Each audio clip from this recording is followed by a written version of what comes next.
volta, estamos aqui mais uma vez, caminhando com o Papa Francisco, nesta grande oportunidade de conhecer melhor esta obra, Laudato Si, que trata sobre o cuidado da casa comum.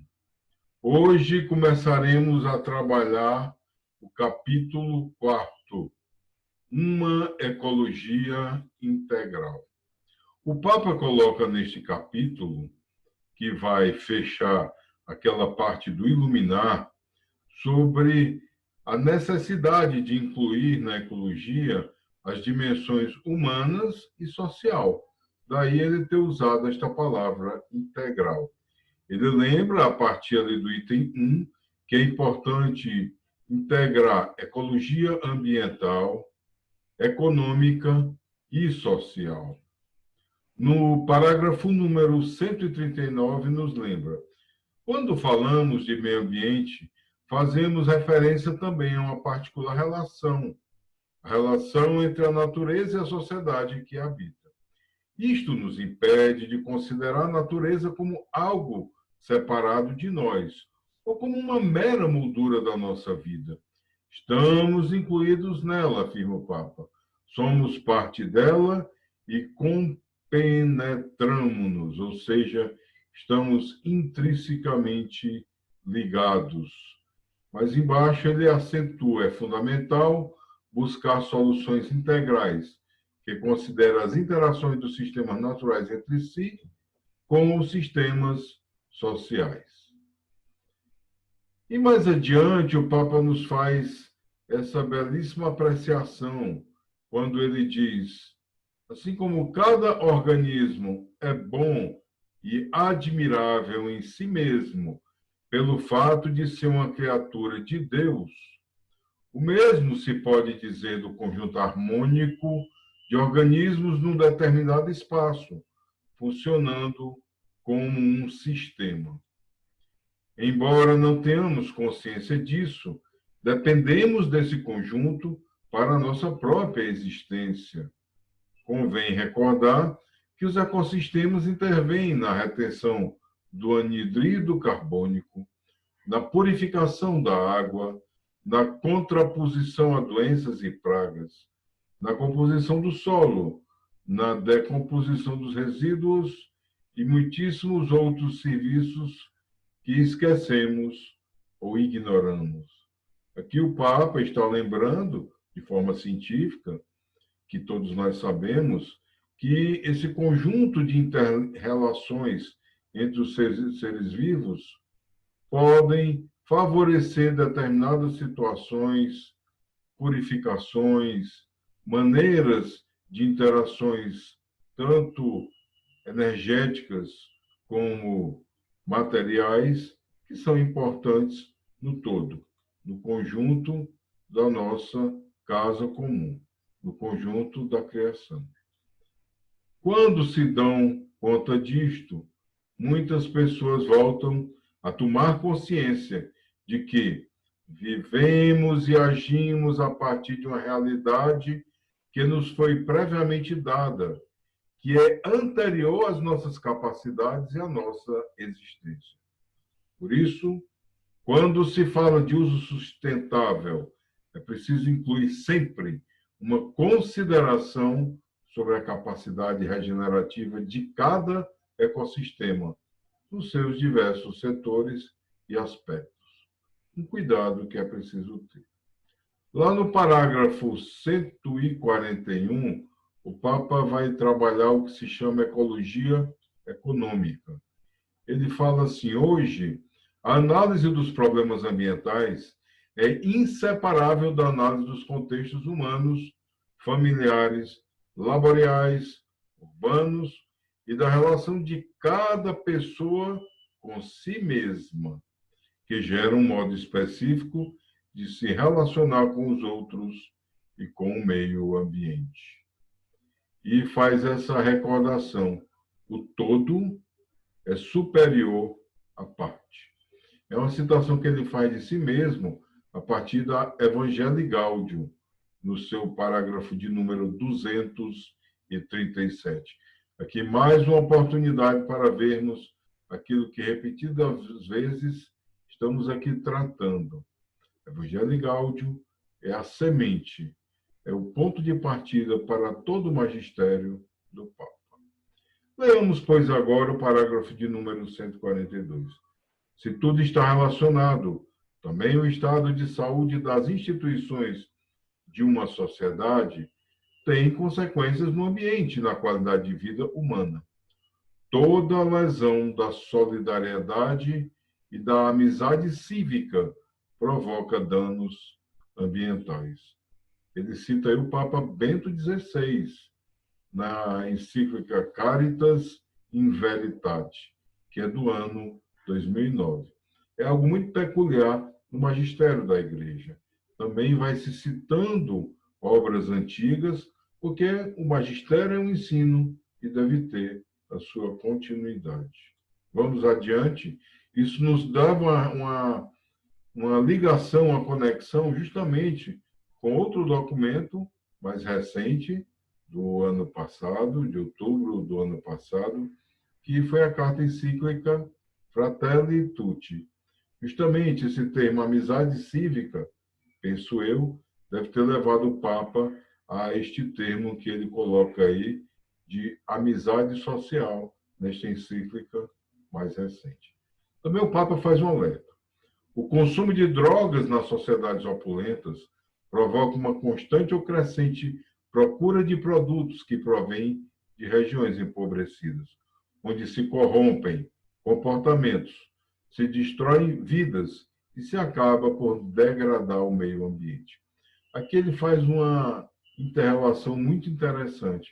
Às vezes a pessoa defende o uso da droga como se fosse uma decisão pessoal, que se fizer mal, só faz mal àquela pessoa. Mas aqui ele mostra como tudo está relacionado. As pessoas que, por fraqueza, por dificuldade, vão aderindo às drogas, acabam também, de alguma forma, fomentando, financiando a injustiça social e os crimes também. No item de número 2 é tratado sobre a ecologia cultural. No parágrafo 143, a par do patrimônio natural, encontra-se igualmente ameaçado um patrimônio histórico, artístico e cultural. Faz parte da identidade comum de um lugar, servindo de base para construir uma cidade habitável. Aí o Papa diz, não se trata de destruir e criar novas cidades hipoteticamente mais ecológicas, onde nem sempre resulta desejável viver. É preciso integrar a história, cultura e arquitetura de um lugar, salvaguardando a sua identidade original. Por isso, a ecologia envolve também o cuidado das riquezas culturais da humanidade no seu sentido mais amplo. É justamente essa amplidão, esse pensar maior que o Papa faz e nos conduz a fazermos também. É preciso pensar grande, é preciso pensar no todo, é preciso pensar de forma que, se resolvendo as partes, os componentes de um sistema no seu todo, também ajudará a cada parte.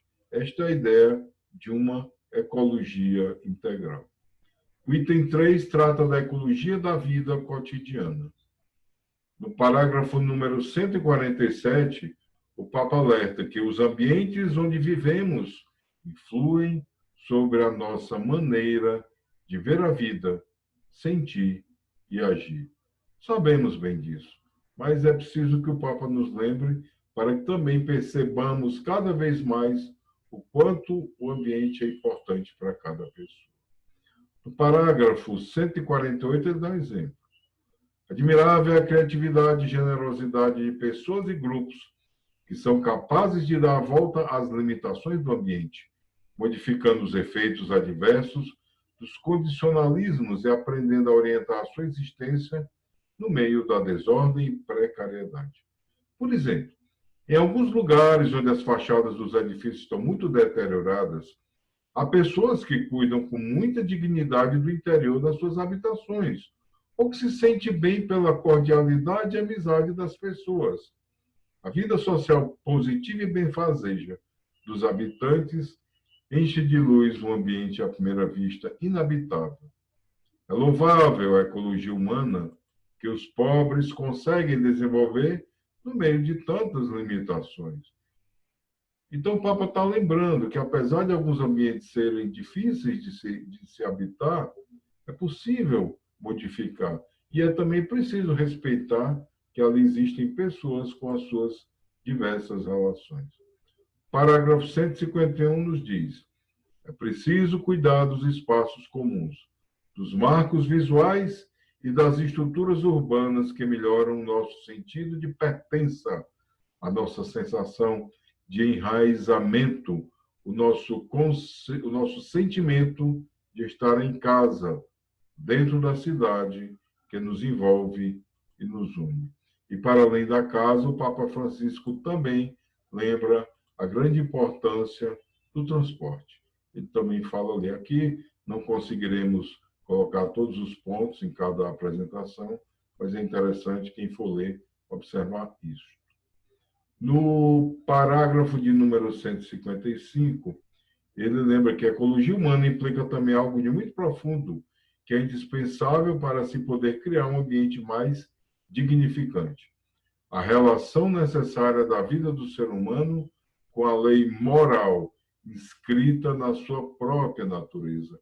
E aí ele lembra que o Papa Bento XVI, num discurso no ano de 2011, diz que existia também uma ecologia do homem, porque, justificou o Papa de então, também o homem possui uma natureza que deve respeitar e não pode manipular como lhe apetece. Aqui também é interessante a gente pensar na palavra natureza. O termo natureza é mais aplicável a isto. A natureza do homem, a natureza vegetal, a natureza animal. É uma especificidade de uma espécie ou de um conjunto de espécies. Quando nós falamos do todo, a linguagem mais adequada para nós é justamente falar da criação, que aí tem um conjunto desses seres, cada um com sua natureza. O item de número 4 trata o princípio do bem comum. Ele diz que é inseparável a ecologia humana da noção de bem comum. Princípio este que desempenha um papel central e unificador na ética social e assinala ali no parágrafo de número 156, é o conjunto das condições da vida social, que permite tanto aos grupos como a cada membro alcançar mais plena e facilmente a própria perfeição. No parágrafo seguinte, 157, ele lembra que esse bem comum pressupõe o respeito pela pessoa humana e os seus direitos fundamentais. O item 5 trata sobre a justiça intergeracional, entre gerações. E ele lembra no parágrafo número 159 que a noção de bem comum engloba também as gerações futuras. E no parágrafo de número 160 indica, ou antes nos questiona, nos interpela o Papa. Que tipo de mundo queremos deixar a quem vai suceder-nos, as crianças que estão crescendo? Essa é uma grande questão que precisa nos inquietar mais. Qual é a herança que vamos deixar para os nossos filhos, sobrinhos, netos, para os que vêm adiante, mesmo se não tiverem uma conexão sanguínea com cada um de nós? Que mundo eles vão ter a partir das nossas ações atuais? É isso que devemos pensar, é isso que precisamos nos envolver com essa questão, porque diz respeito a todos. Se nós chegamos aqui, é porque houve alguém que zelou pela casa comum e hoje nós podemos habitar nela. Precisamos aprender a fazer o mesmo também. Para amar, para servir e principalmente para a maior glória de Deus. Esperamos que a partir desse documento, que com esses vídeos, cada pessoa possa pensar mais. Veja bem, conseguimos aqui todo o capítulo, que é denso, mas que nos leva a uma conscientização do futuro, da inter-relação social e da inter-relação também com as próximas gerações. Continuaremos no próximo vídeo com o capítulo adiante, até que possamos completar todo o documento e assim continuaremos caminhando com o Papa Francisco.